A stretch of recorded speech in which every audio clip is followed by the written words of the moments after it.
Okay, I think the short answer to why I'm running is that I believe I have much to contribute. I'm a 4-term supervisor on the Wood County Board of Supervisors. I've learned a lot in that period of time. I do want to talk about my resume, my qualifications, but I believe that's in one of your later questions. So to add to the answer that I have much to contribute, I served a really long apprenticeship for this job.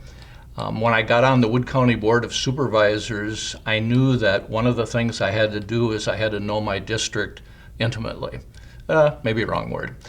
Anyway, so for 7.5 or 8 years, I sat through virtually every meeting of the Saratoga Town Board. In fact, I think in that 7.5 or 8 years, I missed 3 meetings. Probably had better attendance than some of the supervisors that were sitting on the board at that time. And I think now's the time probably to be totally honest with your audience.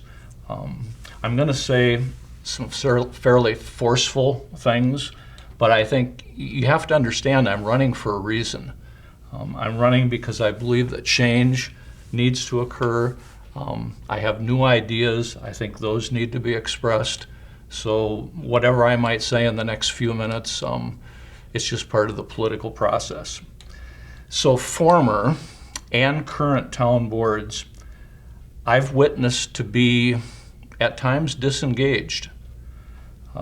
Supervisors don't appear always to be prepared for meetings. Meetings are too short, in my estimation. There's little participation by some of the supervisors. And because there are short meetings, there's no in-depth planning that I see happening for the future. Let me preface that a little bit more. On the Wood County Board, I serve on the Seed Committee. Some of our meetings go 3.5 hours. We start at 9 o'clock, it's 12:30, 12:45 before we adjourn. The town board in Saratoga, half hour, 45 minutes, hour 15. I think things need to have changed in that realm. So shake-up is needed. New ideas are needed. I'm kind of an intense guy, as my resume will show, and that's what I would offer the voters in Saratoga. This year, there's with certain people leaving the board, there's going to be a gap in knowledge about roads. And as a town, we have 94 miles of road, most of which are paved. And my current day job is working with a construction company on roads, and I see a infrastructure that is not failing, but at a tipping point where it's soon to be failing. To keep those roads up in date, it's going to take some knowledge, which our board is lacking in some ways and could use some help on. I'm running for town board for Saratoga because I care about our community, the residents, and our business owners. I am a very passionate person, and I've already been advocating for Saratoga for the past 9 years for our natural resources, our property values, as well as our peace of mind. I have seen past and current members, some past and current members, really drop the ball or become too singularly focused on one issue, and they overlook all the other pressing issues and concerns that we have as Saratogans. I also have seen some people disengage completely on the town board, and I've seen some disrespectful and rude behavior at times towards residents' concerns and public comment times. So I believe that I can be an asset to the town board because I bring new perspectives and ideas that I think are lacking. I also can bring a new energy, hoping to push our town forward so that we can go in the direction that the residents would like to see it go. I look forward to working alongside our town chairman, Terry Rickaby, and even Rhonda Carell and Josh McDonald, who are current supervisors serving on the board and not up for re-election.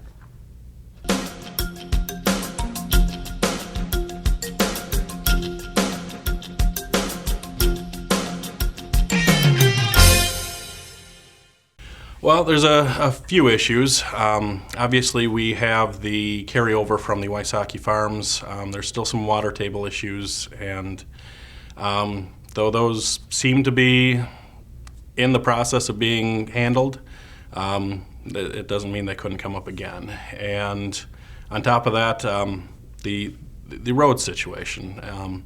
There are 94 miles of road. They're at a point where we can't reconstruct it all.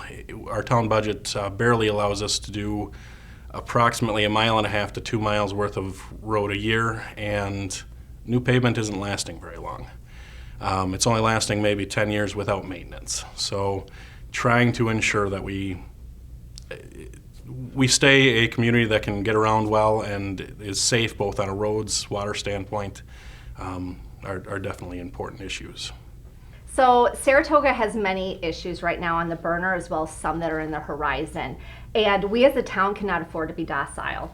Some of our current issues right now they're being addressed or need to be addressed is our major one, which is our 150 megawatt solar array that is being developed. It's been approved by the Public Service Commission, and it's been acquired or will be acquired by Alliant Energy. And they plan to start cutting trees probably the end of this month and into April. So I believe our town needs to stay on top of this development by keeping the lines of communication open between the project, the town, and even its residents. That has not really been a smooth transition in responding to residents and communicating with residents. I do believe Savion has done a much better job in the last 6 months, as well as even our town, but communication could be improved between all entities of this project. And I also want to make sure that we came up with a developer's agreement, and some people say it doesn't have any nails behind it to enforce it, but it is an agreement, and I think that it should be followed, and I do think that we should be on top of this project to make sure in good faith that things are being run smoothly according to that developer's agreement. The next thing on our issues list is probably Wasaki. I'm just going to come out and say it. He owns a lot of land in our community, and that's not going away anytime soon. So as of February 18th, the Wasaki family of company holds about 5,208 acres in our town.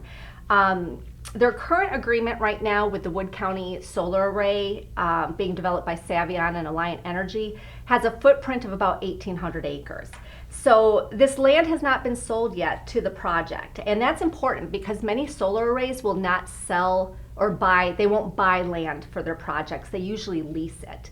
And after the lease is done and the useful life of the solar panels have expired, that ownership usually will transfer back to the original owner. So Savion has made it clear that they are not in the business of land acquisitions, and neither usually are the utility companies. Because this is the flagship project for Alliant Energy and one of the biggest solar arrays in the state of Wisconsin, we have been, or it has been implied that Wasaki will sell this 1,800 acres to Alliant or whoever really owns the project. But that deal is not final, and until it is, everything's on the table. So we can't really say that Wasaki doesn't own that much land. The other thing that to keep in mind is, assuming he sells the 1,800 acres, that still leaves 3,408 acres that he owns. Now recently I've been told since February that he has sold off maybe 320 acres to different entities, smaller entities. And if that has happened, then he's down to 3,088 acres. In addition to this, I think it's important that a lot of our residents know, because I don't think that they are aware, that Wasaki has hired August Mack to perform another EA. That's an environmental assessment. This is going to be for a project that's about 1,300 acres. It's going to go east of the current proposed solar array, down Tower Road, down Bell Road, and over towards Deer Ridge. So 1,300 acres, 300 of that is owned by Wolasik's non-conforming use tree farm that's on Tower Road there. So basically another 1,000 acres of Wasaki's land is in this EA, and we don't know what it's for. Best guess could be it's solar project number 2. But again, until they turn in the paperwork for that, we really don't know what he has up his sleeve or what is being planned. So we have a lot to think about. And without that 1,000 acres, Wasaki still owns, again, 2,088 acres. So some people think that the Wasaki threat is behind us, and I think it's just very important that no matter how much we want to have him there and in our rear view mirror, he's not. He's in our windshield. But just because he's out front doesn't mean we need to have him be a bug on our windshield. I believe that our town should open up communications with this prominent landowner, and that we should have some dialogue with him so that we can be willing to work with the family of companies and try to move forward on a path that is palatable for everyone involved. Another pressing issue that our town is facing right now is area residents are having water issues with flooding. And this flooding is happening in their yards as well as their basements. Now, this has been, from my understanding, this has been a multi-layered issue that goes back many years. One of the problems is the depth to groundwater and the fact that some residents or housing developments built on a dry lake bed and near an underground creek. So as you can imagine, that can cause problems. The town, however, I think could help this situation maybe by making sure we're ditching properly, so we're directing as much water away from the homes as we can, and to make sure our culvert pipes are clear of all the debris. I'm not sure if residents are having an issue this year because our winter has been fairly mild as well as our spring thaw. However, with this being an ongoing event and it is unresolved issues that the residents are constantly having to deal with, I think our town should spend a little energy thinking about how we can resolve the issue. And I do know they have been talking with the DNR, but it's just important that we don't forget about that area of our town that's struggling with that. Zoning is another hot topic right now and has been for 10, 12 years, but zoning in our town right now is in the forefront again. I believe that it's crucial that our town board reviews our ordinances at least on an annual basis to see, is it still working? Are there things that need to be tweaked? Currently, there are some residents that are very concerned about a multi-family housing development coming into our community, which consists of about 18 family units, and this is going to be constructed next to a private road, and it's going to be along the 10-mile creek, and that is currently zoned as rural residential. So Saratoga has an ordinance, it's been on the books for a long time, that you cannot place a home, build a home on anything less than 1 acre. So when you're having and proposing to have 18 family units placed on 9 acres, the residents across the street are very concerned about that.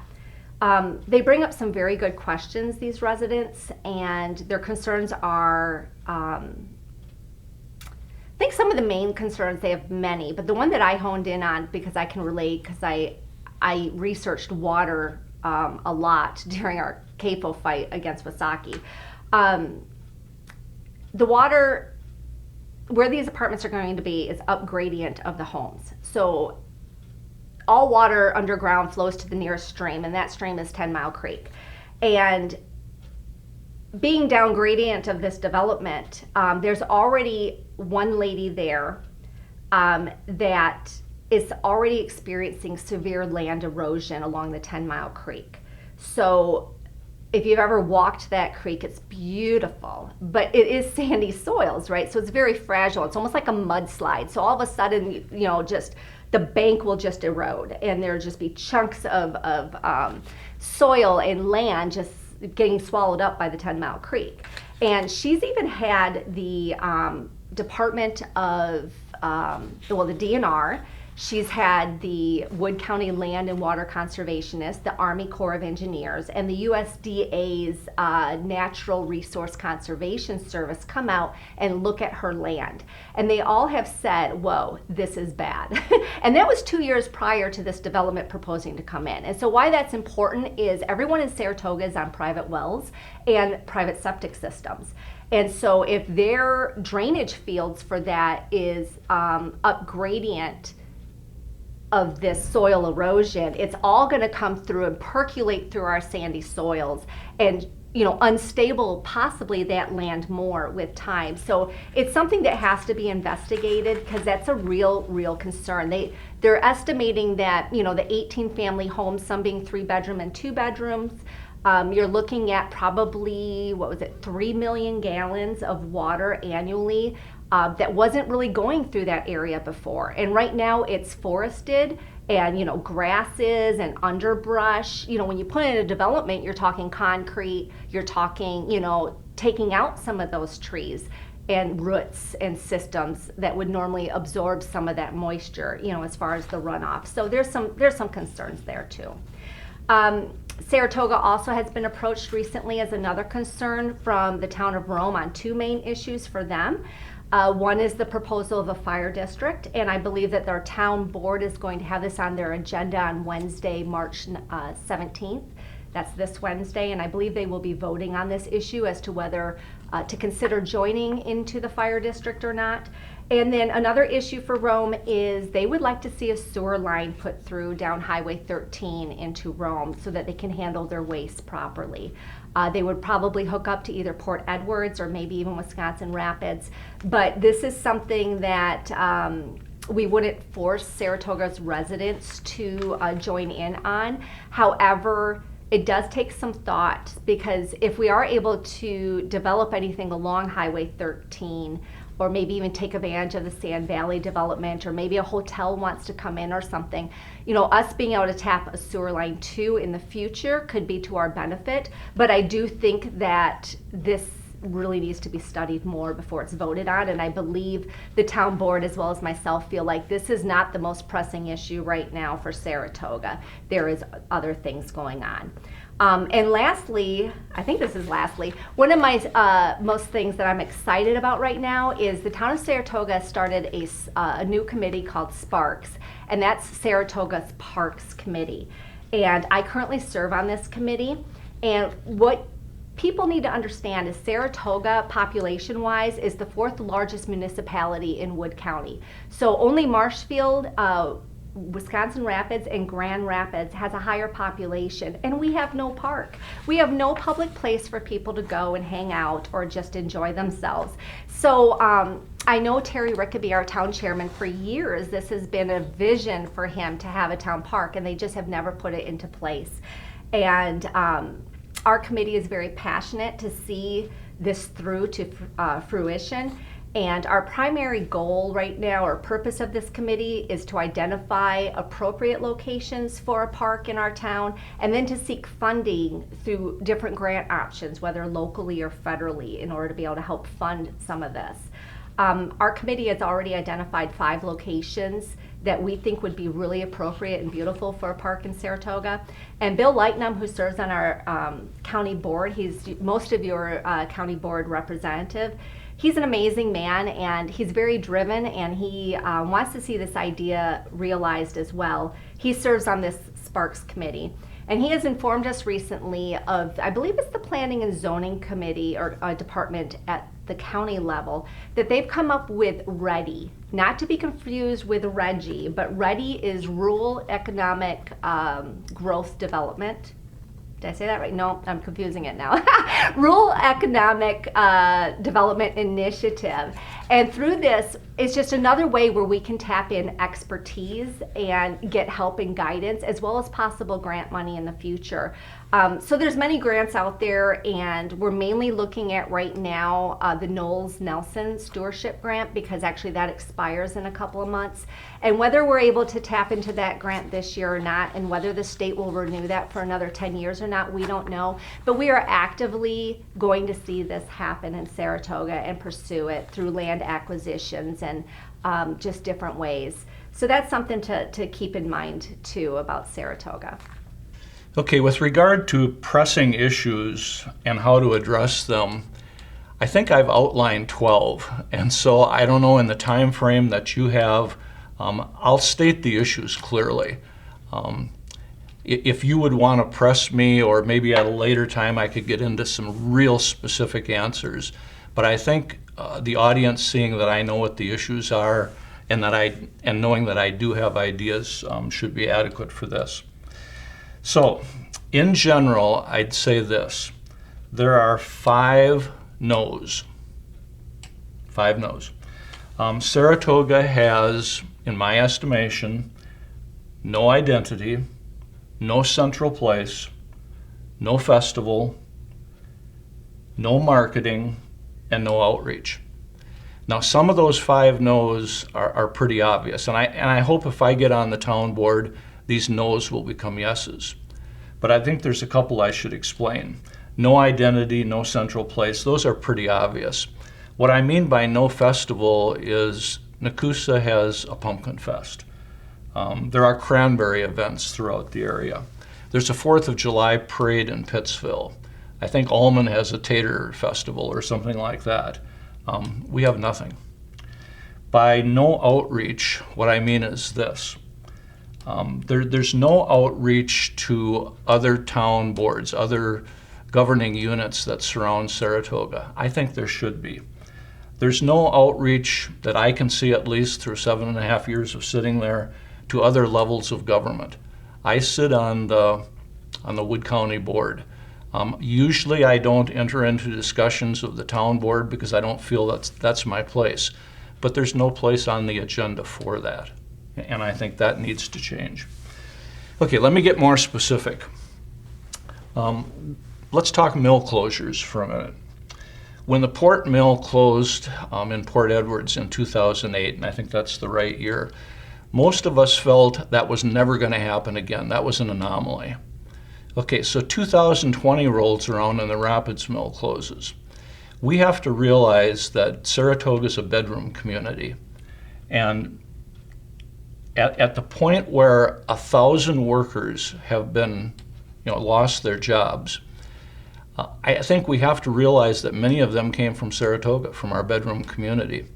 The planning and zoning director at the county told me about a week ago that of the 1,000 workers who lost their jobs, maybe 500 have been gainfully employed. And we're all intelligent enough to know that gainfully employed means they took a job probably for lesser pay and lesser benefits. So, how can that mill closure not affect Saratoga? Then there's this demographic. Wood County is suffering a decline in population. When I got on the Wood County board, there were 77,000 people living in Wood County. Today, there's 74,000. Millennials are leaving. They're not only leaving Saratoga, they're not only leaving South Wood County, they're leaving the whole county, they're leaving the state of Wisconsin. And we need to prepare for that, the millennials that live in Saratoga. They have different career aspirations than some of us who are older did. They're choosing a job where recreation is available, where social involvement is available, and they're choosing that over salary. And they have other wants.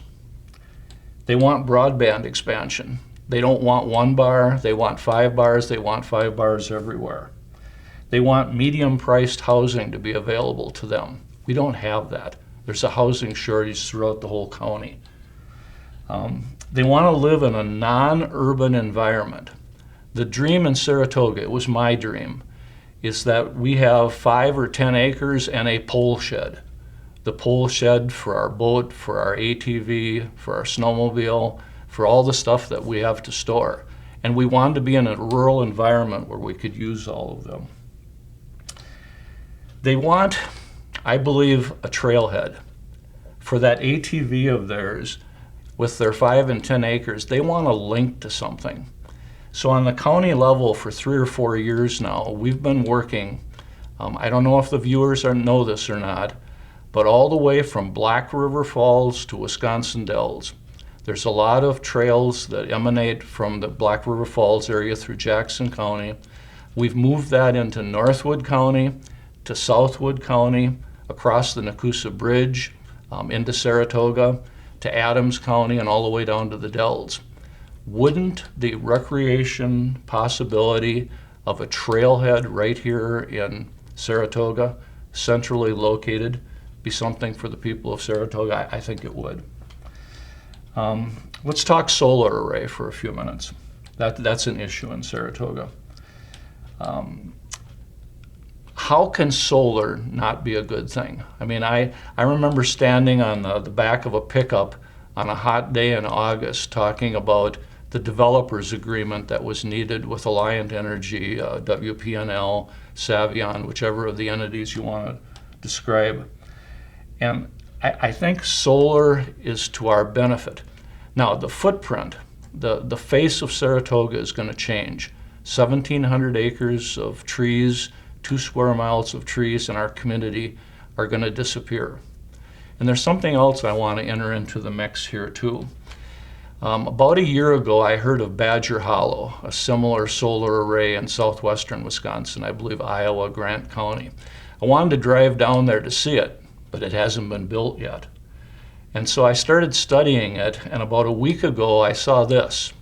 I saw Badger Hollow 1 and Badger Hollow 2. I think in Saratoga, one of the things that we have to get used to is that we need this type of energy. We need clean energy throughout the world.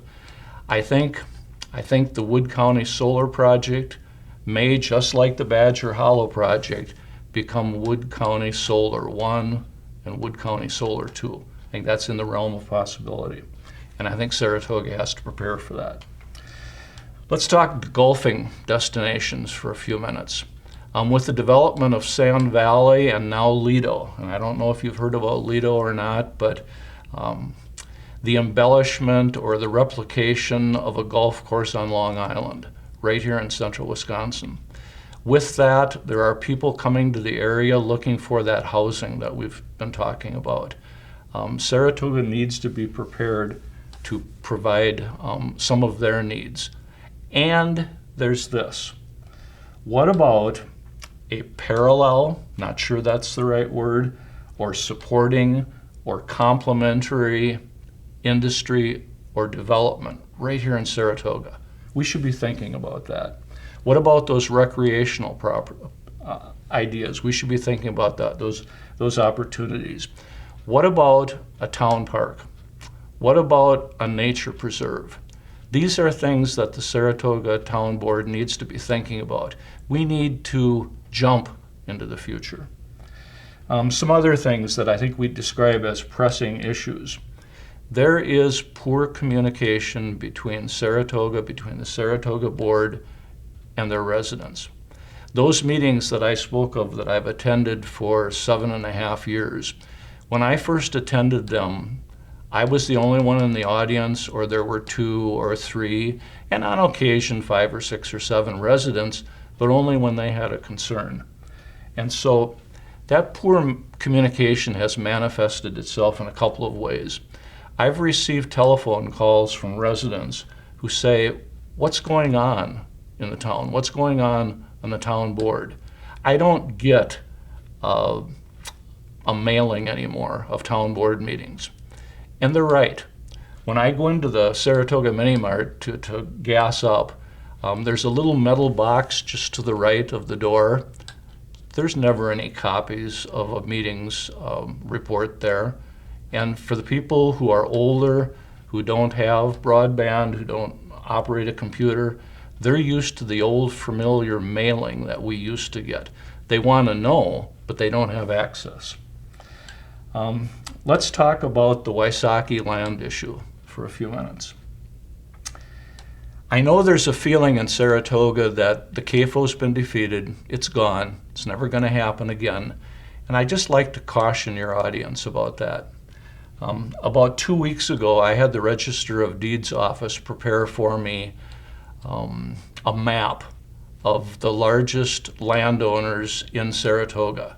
The specifications I gave them were 100 acres or more. Do you know that the Wysocki family of companies is the 1st, 2nd, 11th, and 16th landowner in Saratoga? Do you know that they own 5,008.03 acres of land in Saratoga? Okay, so given the fact that a solar array may be sold or leased, I think sold, by Wysocki to Alliant Energy, to WPNL, that would be 1,700 acres. Do your math. That means 3,300 acres still remain in their possession. Not a comfortable position for Saratovans who tried to fight that CAFO. Jim Wysocki is a businessman. 3,300 acres he's not going to sit on. something will be done with that. And so I don't think the Wysocki land issue has been resolved, and I think it's something this town board could attempt to do. And then finally, I would say that along with the issue of the Wysocki land ownership, we have that continuing issue, which I may talk about a little bit later, of protecting our natural resources. Okay, so.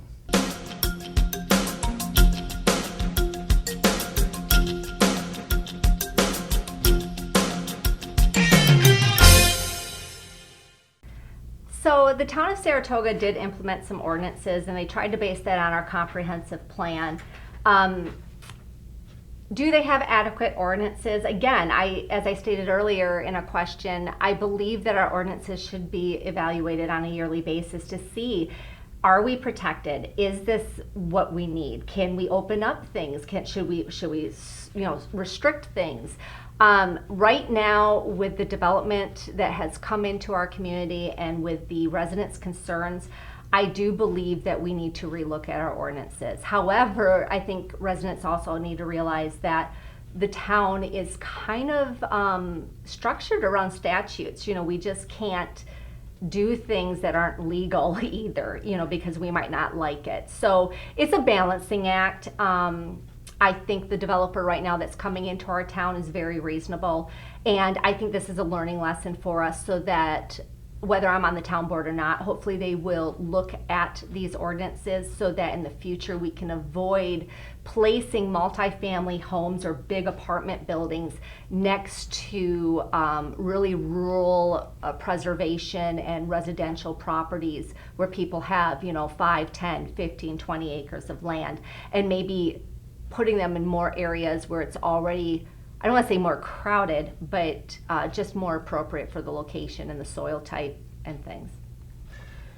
So interesting that you would ask that question. Last evening, I attended a public hearing in Saratoga, well attended, about that very question. It's a planned unit development on basically a non-town road called Silver Creek Trail.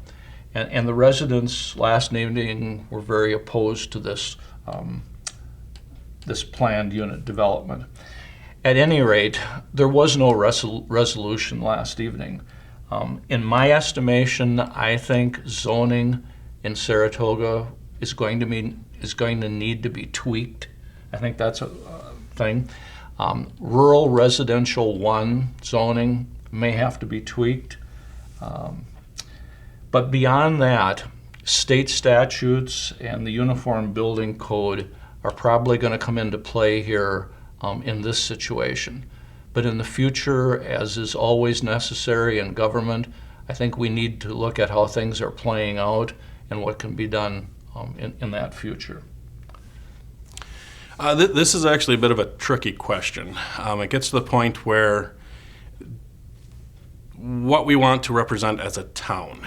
And we do have some ordinances in place, and however, some people do feel they are too restrictive already.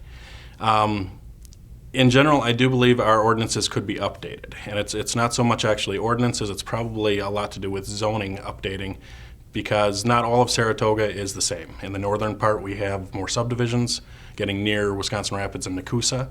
And then getting to the southern part, it's a lot more rural. And those two areas don't always meld together as far as exactly what is right for everybody. So it'd be a matter of changing the zoning along with some ordinances changes that could definitely be improved on that.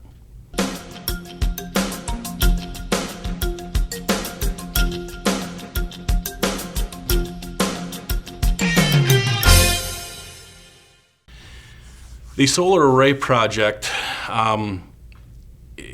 it has some actually pretty good benefits for the community, being in our community. It will bring into our town budget about $250,000 in federal subsidies.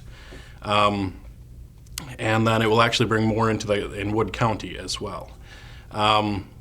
Whether you feel that it's the right program or not, that would help us to bring it would help us battle some of those issues that we have going on as far as roads funding any other projects that we have, and $250,000 is a pretty significant injection into our town budget at that point. Okay, so we talked a little bit about the solar project, the Wood County Solar Project, in a previous question. With regard to costs and benefits, I don't think there are any costs. And the benefits are immense. If there would be damage to our roads, if you'd call that a cost, then I believe there's $50,000 provided to remedy that situation. We worked hard both on the county level and on the town level for a developer's agreement. And I think that's something, we fought tooth and nail for it. I think that's something that is definitely a benefit. No company coming in wanting to build something as large as a solar array wants to be trapped in a developer's agreement, but we managed to pull that off.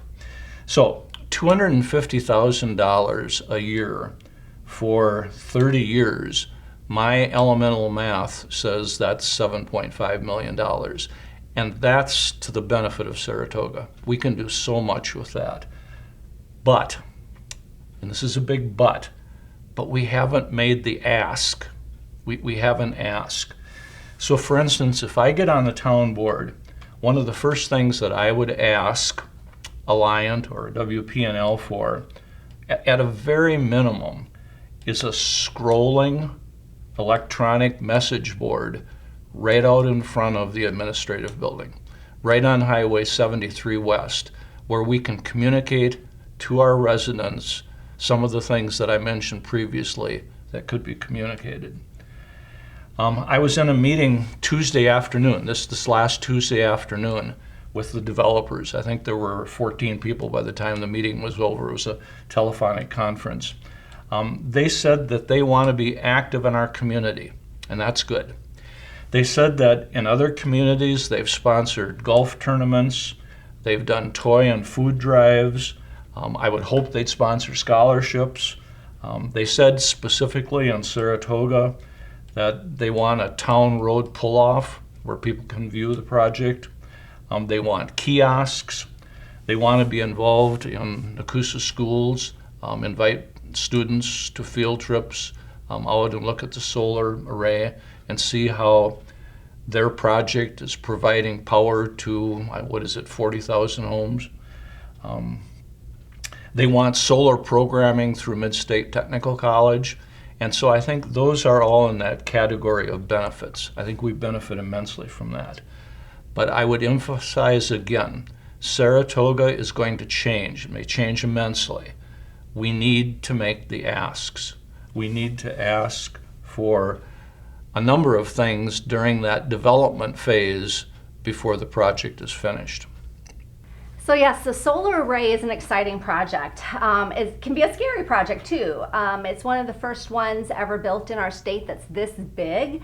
And sometimes solar is fairly new. I mean, it's been done out west and in California and things like that, but it is new to our state. So there are some concerns involved with that.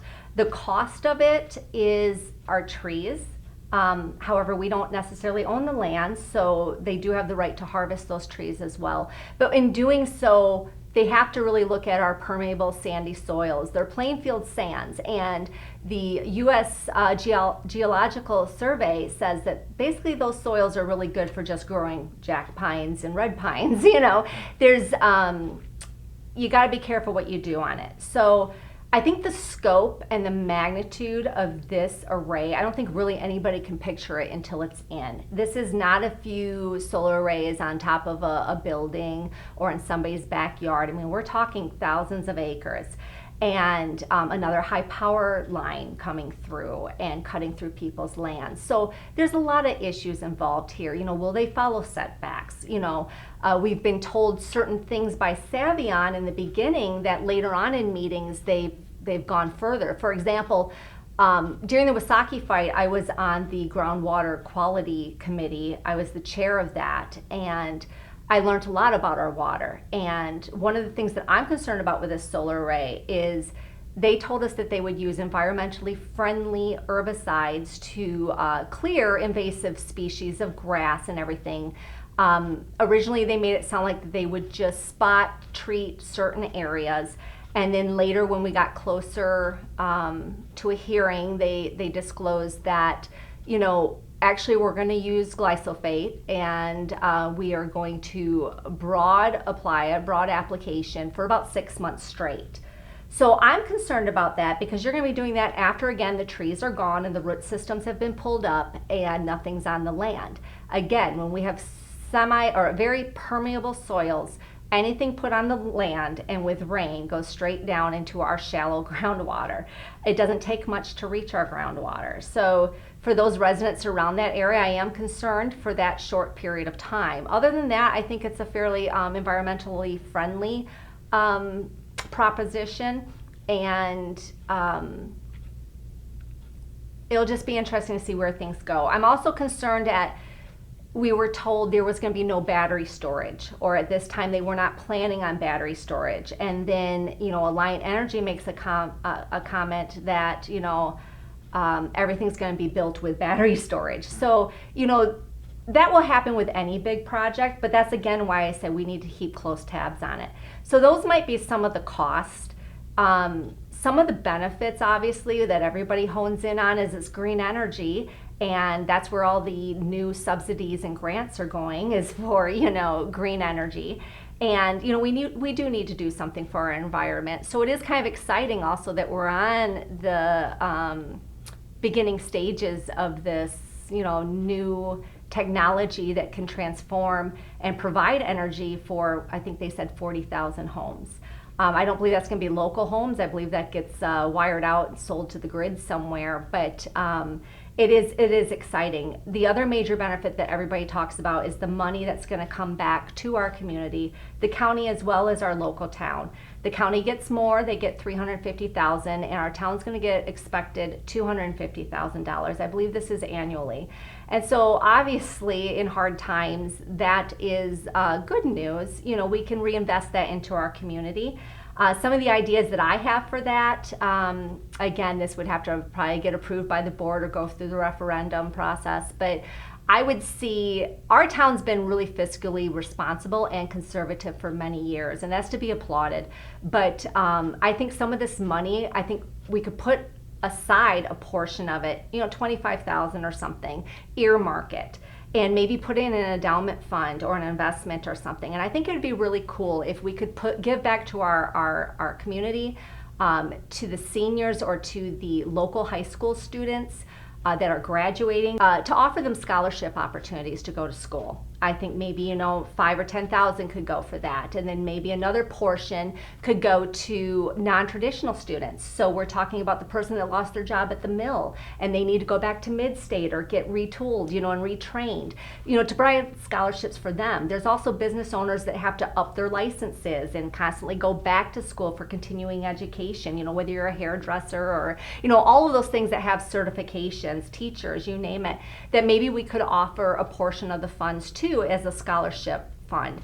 And then I thought, when I heard about these people having water flooding in their basement and this lady with her backyard just, constantly eroding away, Army Corps of Engineers doesn't even know what to do about that one. But, if there was a way that we could even establish up a certain amount of money, kind of like as an emergency fund or as a grant system to help people when they have some sort of, natural disaster or natural thing happen to them that we're all unprepared for. I just think if we could invest that money, grow that money, and give it back in certain ways. And then the rest of it, as a town, we could see, where is it best to put this $200,000? Should it go to roads this year? Should it go to the park? Should it go to tax relief or something, and different things? We want to get, if anybody's driven around Saratoga, it's hard to find our addresses because we have really small address numbers. And so we are proposing to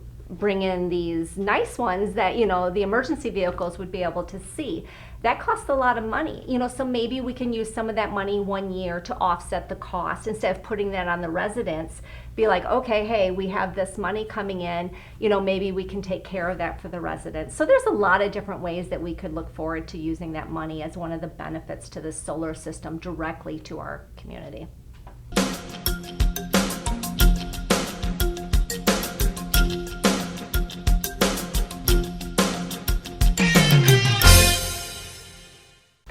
So communication could be approved by our town board to increase participation by the residents in many different ways. But I think to be fair to our town board, communication goes two ways, right? So if the residents are concerned, please come to the town board meetings. It's the first and third Wednesday of every month at 6 o'clock.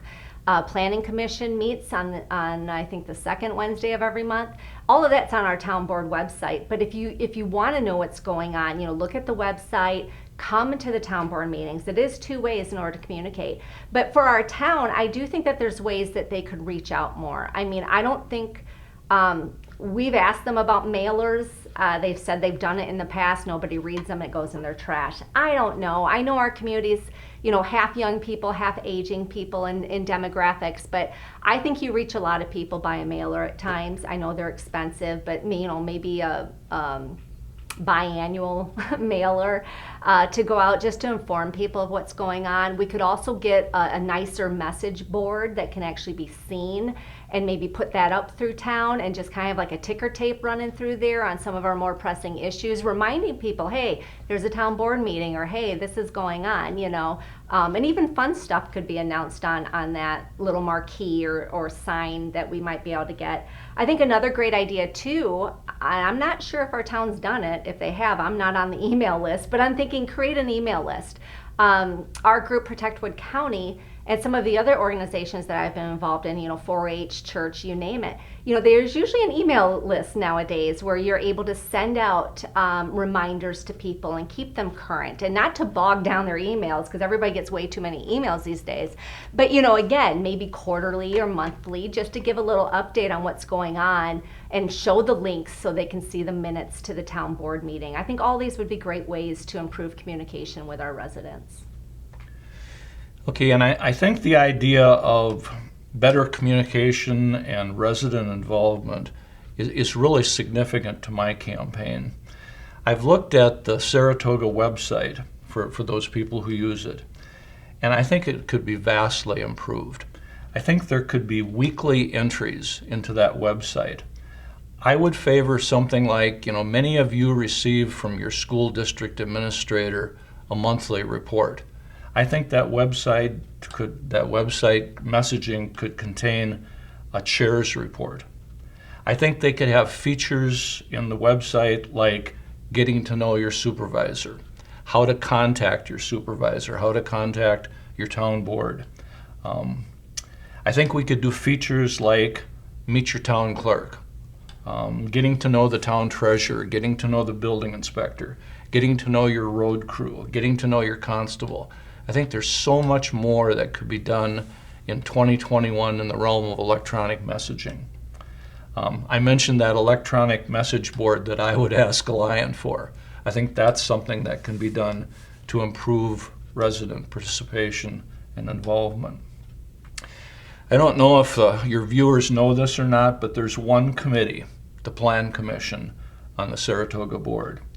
I would favor committees being formed that would report back to the town board that had maybe non-voting resident participation, possibly even voting.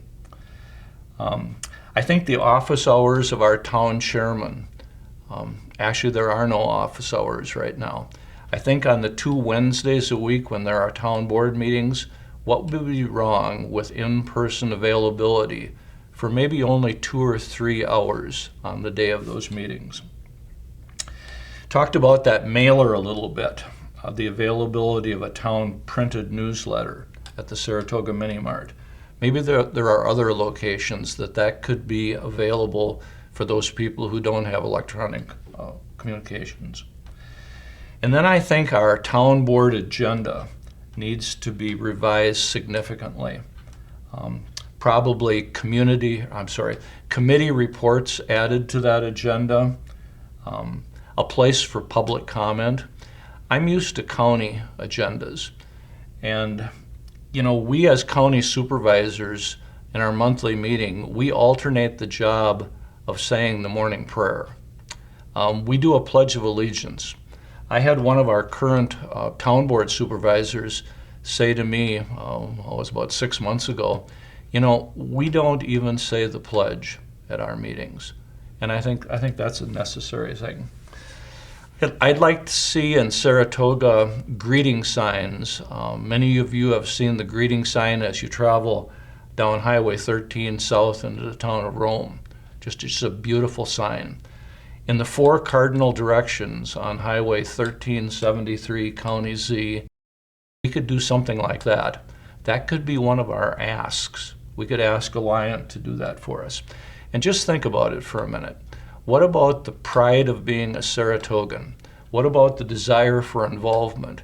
Well, every day when you come home from work or when you return from vacation, if you see that sign that says, "Welcome to Saratoga, home of the state's largest solar array," wouldn't that give you a sense of pride and involvement? I think we need to work on that as a town board. Communication could be improved by offering more digital outlets. A lot of those through multimedia, as far as Facebook, and keeping communication lines open.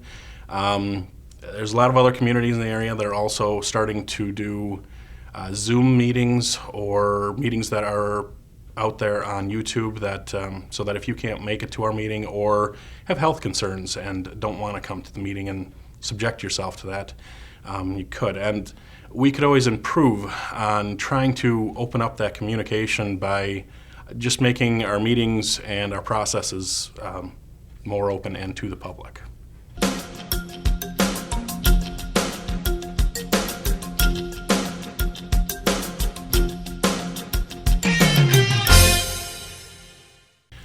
Groundwater in the area can really only be protected through ordinances and possible zoning.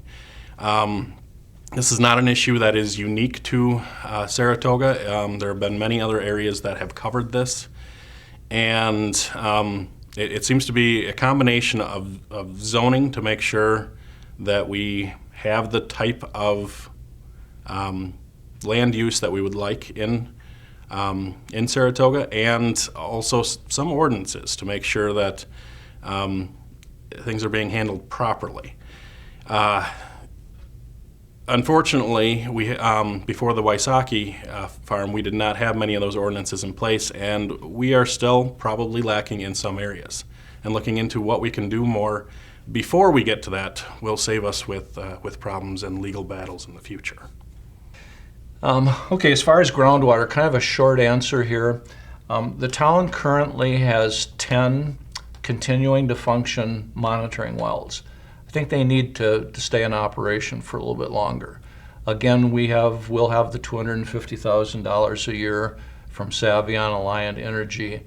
We can keep those monitoring wells running. I think if a CAFO has been defeated in Saratoga, then I think any other industry that would come in, any other development, I should probably say, that would come into the town, specifically with concerns about nitrogen and phosphorus and those sort of things leaching into our groundwater, I think that has to be continuously monitored and looked for. And then there's this. With regard to the solar array, I've had a call about every month or two from a neighbor on the north side of the array that's going to have it on 3 sides of their property. They're obviously concerned. They did a lot of research. They shared the research with me, and today's generation of solar panels are built with heavy metals. Okay, so let's look out heavy metals like maybe cadmium, that sort of thing. Let's look out 10, 20, 30, 40 years. Let's look to decommissioning. Will those solar panels diminish in efficiency? Yes. Will they deteriorate? Yes. Will they be removed entirely? Hope so, think so. But I think we need those monitoring wells. We have to protect our groundwater, even to new threats. And those threats could come from any large industrial development. And then I think finally there's the idea with the solar array of battery storage. Right now, and this is open to debate, but battery storage, I believe, is not to be included in the array at this time. If it is, all of you know about batteries. Batteries, at some point in time, as they get old, as they deteriorate, they leak. And what did we find in Flint, Michigan? We found lead in the drinking water. So there is, as far as groundwater protection, there is a continuing need. And Saratoga is well suited with the 10 monitoring wells to monitor that need. Yes, groundwater needs to be protected for people in the Central Sands region, actually all throughout our state. Again, I learned a lot through the concentrated animal feeding operation when we were fighting to preserve our water, both quantity and quality. The whole state's having issues, and Flint, Michigan proved that even municipalities aren't immune to that. But even before that, municipalities were having a hard time providing enough water for residents due to nitrate pollution. And usually dilution was the solution, so they tried to build another well or drill another well and dilute the water instead of purchasing these massive filtration systems to make the water, drinkable. In our community, it's important to realize, again, everybody has a private well. And we have around 5,200 residents and about 2,200 homes. Half of those homes, about 1,100 of those homes, are on sand points. So those average down only about 20 feet to 25 feet. And then the rest of them are drilled wells, and they go from 40 feet to 60 feet. I have a 60 feet or 60-foot drilled well, and I'm one of the deepest ones in Saratoga. And whether you're down 20 feet or you're down 60 feet, it's beautiful water. And so we do have to preserve that. And that's one of the reasons why our town did put in monitoring wells around the proposed fields that Wasaki was going to spread their manure and their nutrients as well as their chemicals and things. So our town is already fairly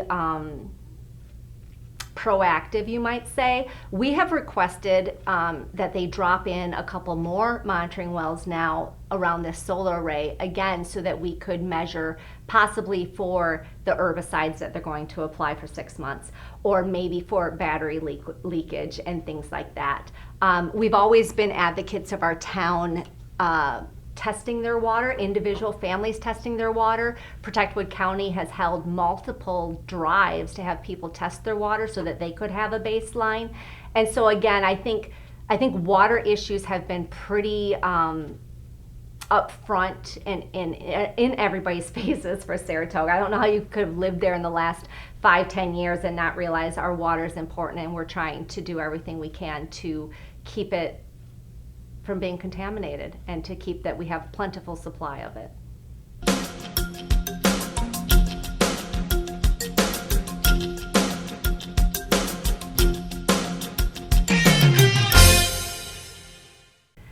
So improving roads, infrastructure, right? That's always important. I mean, it's always aging too. So these things are high cost entities. And for roads in our town, my understanding is with Saratoga, they all used to be logging roads, right? So when it came time to pave them, they just paved over the logging roads. And if there was a hole or a ditch or, a shallow area, they would take like stumps for fill and put it in there, kind of fill it in and, pave over with the road. Well, as we know, as time goes, stumps and trees rot, and then you get the dips and things like that. So I think the town's done a pretty good job over time trying to replace the roads. And when they do, they I think, rubalize the current pavement so you can make a nice base and grade for that. And then they're trying to go over the top and build up the roads and make them the way they should be. That being said, there have been some issues. If anybody's driven down not highway, but 64th, maybe Spruce and 52nd, there's a lot of issues right now. There was some work done, and I don't know as though it wasn't done well, but I hope the town does go back and relooks at how smooth that road is, because I actually think in some places it's a safety hazard with the way the dips go throughout our town. As far as other ways to improve the roads, I think this question might have come up because one of our town boardsmen who was singly focused on roads is the one that's not running again for re-election. And so he did a great job. But I think it's important to realize that, our town is not completely lost without him, even though he's retired and he was very knowledgeable. I believe our town board chairman has a good grasp on what Saratoga needs. I'm not completely ignorant to road construction. One of my first jobs out of college actually was to get on a grade, and I was building a road out in Rochester on a roller, a sheep's foot, and a smooth drum. So I did that for a little bit. So I'm a little bit familiar with roads, plus my husband's worked for the DOT as a civil engineer for 25 years, so I hear him talk about roads. So I do believe that we'll be okay with our roads. Again, part of it's funding, part of it's priority, part of it's, where is the need? And I think our town is equipped to figure that out. Okay, improving roads. The $250,000, which I've alluded to a number of times today from Alliant Energy, that's going to go a long way. I think our snow plowing in Saratoga is probably adequate. Everybody, when they're not plowed out by 5 in the morning after a storm, thinks that the plowing could be better, but we recently purchased a brand new truck that will go into operation next winter, a snowplow. I think we're good there. I think another thing that we could do with regard to roads in Saratoga is we could shorten our current 50-year cycle of working on roads. I mean, we fix potholes, but a mile of town road is not cheap. And if we could shorten that cycle to, 10, 15, 20 years, that would be advantageous to us. I've had a crazy idea over the years. I've lived in Saratoga for a long time. I've had this crazy idea that there are a couple of town roads that could be extended. Tower Road from Highway 13 west to Hollywood. If that were extended with the Ort sale last fall, I think it was last fall, there are a number of landlocked properties along that. Lexus Lane would almost connect to that. So an extension of some town roads might be in our near to distant future.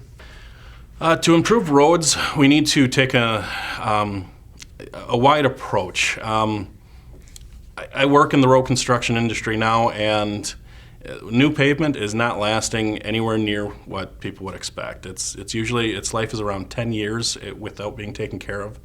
And so the biggest thing to get that pavement to last as long as possible would be increasing our maintenance programs.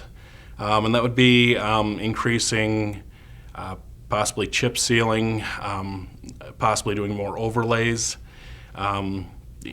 making sure that we get the best life we can out of the products we put down.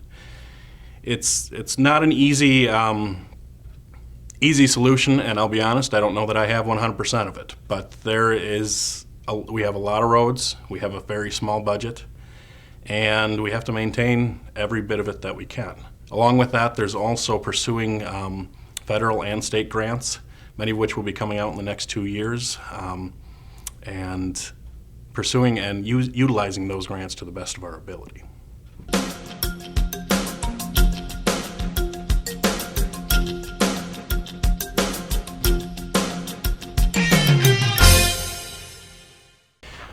The reason residents should vote for me is I have the experience in roads, and you may look at roads as just being the roads. That's only one aspect of a town. But Roads actually deal with a lot more than people think. It's safety. It brings your ambulances, your fire trucks, and all that to it. It's in the winter when you get icy roads. If it's not a well-maintained road, a rough road could actually cause somebody to spin out. And on top of that, our biggest investment in the town, our most property value, if you say, is actually in our road system. And to maintain that road system can be a balance. And I have covered taking care of roads in a good portion of the state. And I can bring in a perspective from outside sources, what other towns are doing around the state, and bring in the methods that have worked for other towns and saved them a lot of money. On top of that, I also, due to my job, I network with a lot of the towns around, so communication can be opened up with surrounding areas, which can only improve our function in society, and oftentimes lower our cost with continuing to provide good service. So, I'm running mostly on a roads base, but I do have some dealing with the Towns Association and working with other towns in the area. And I guess that's about it. Okay, I would hope that residents of Saratoga would know me. I taught in the Nakusa schools for 35 years, and so I think my elemental math said that I had 4,100 students, many of which still remain in Saratoga. I have that to offer. I think what I'd like to do now is I want to look at something. I think many of you see me looking down, but in early March we mailed, and we would be the other candidate that I'm running jointly with in this town board race. We mailed a mailer to over 1,600 addresses, and I want to just look down at my qualifications that I feel, because they are lengthy for being a town board supervisor. So I was born north of here, up Highway 13 in Abbotsford, which is about 70 miles north. I moved here in 1971. 1970, the new high school was built in Nakusa, and many of us came to teach at that time. I think there were like 15 new teachers in 1971. We liked the area.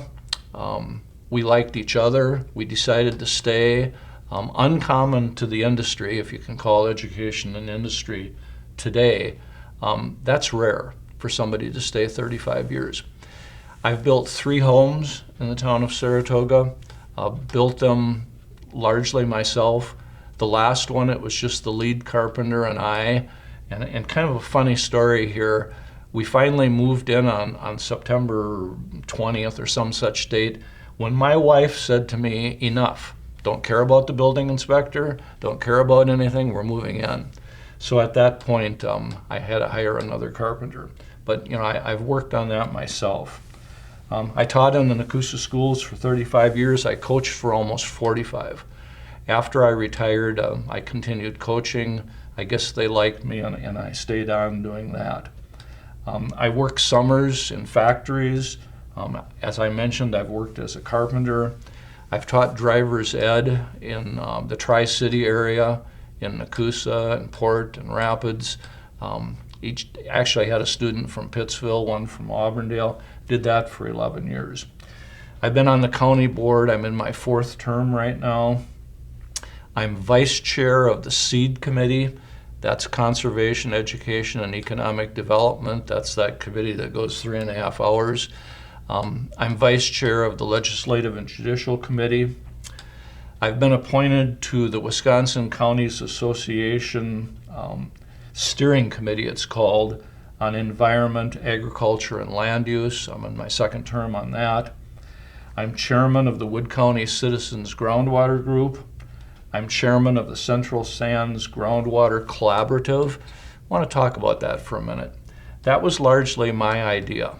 I thought that we could collaborate in the Central Sands among each other, among county supervisors. So we created something that we called JAWS PM, Juneau, Adams, Wood, Waushara, Portage, and Marquette counties. And that's been very successful, fighting those groundwater battles in a regional sense. I'm chairman of that. I co-authored the Wood County 2021 Clean Water Referendum. And I would sure ask you on April 6th, when you're voting for town board, among other things, I'd ask you to vote yes on that clean water referendum question. Okay, so some other things about myself. I'm a pretty intense guy. In my coaching years, you could hear me from end zone to end zone. I know that everybody in the gym knows what defense I called. My players could hear me, and the other team could hear me too. Pretty intense guy. I have that experience on the Wood County Board. The first year that I served, I was kind of a lightning rod. Three of the county board members tried to get rid of me, simply put. They thought I was a single issue supervisor, that single issue being groundwater. And you know I was, but I developed into more than that, and I stayed around. I'm not afraid to pick up the phone. I network well. I say what I think. I'm not afraid to lead. I try to think outside of the box. I'm not offended when my ideas are shot down. I'm really aggressive in the area of economic development, and my stance there will protect property values, your property values. I have budget experience on the Wood County Board. The two committees that I spoke of oversee 7 departments. Our budget is $140 million on the county level. That's a can-do. That's something that I can do. And then I want to digress for just a minute and speak about the candidate that I'm running with. Gail Kretschmer I've known for 9 years now. Gail is a class act. She's an intelligent, warm, hardworking, wonderful person. She fosters parent. She's a foster parent. She's kind and considerate. It would be an honor for her and I to work for you on the town board. And then I think I want to close with this. There is a huge, huge difference between doing the business of town government, which our town board has done. There's a huge difference between doing the business of town government and leading the town into the future. I'll do both. But I think I'll do a better job leading the town.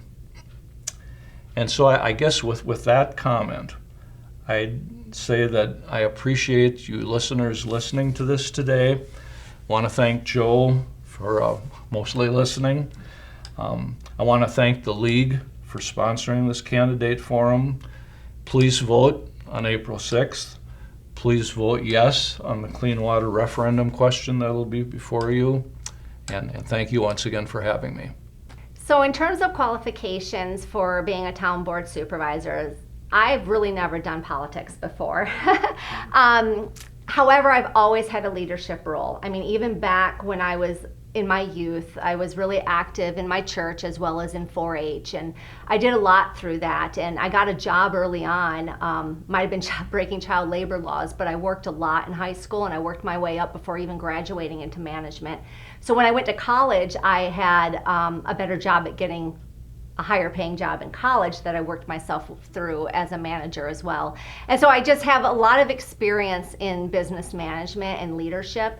I also have a heart of servitude. I volunteer a lot. Like anybody that knows me out there in the community, regardless of how I know you, you know that I tend to put my heart and soul in it. People laugh at me, and I mean, I always put like the 110% in, and I'm a big thinker, and I think it's doable, and I just do it. You know, I go for it. And so I think, again, that energy could add a lot to our community.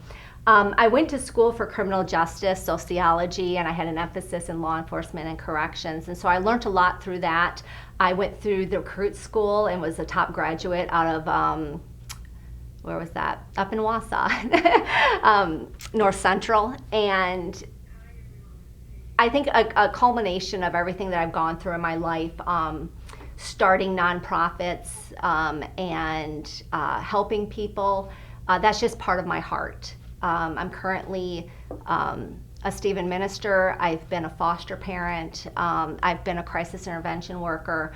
I just think that it's important to care about other people and work together and just do your best. So the other question was why should residents vote for me? And I believe the reason is everything that I just kind of said. I will listen to you. I will care. I'll work for you. And even if I don't agree with you, I will respect you. And I think that's something sorely lacking at times on our town board.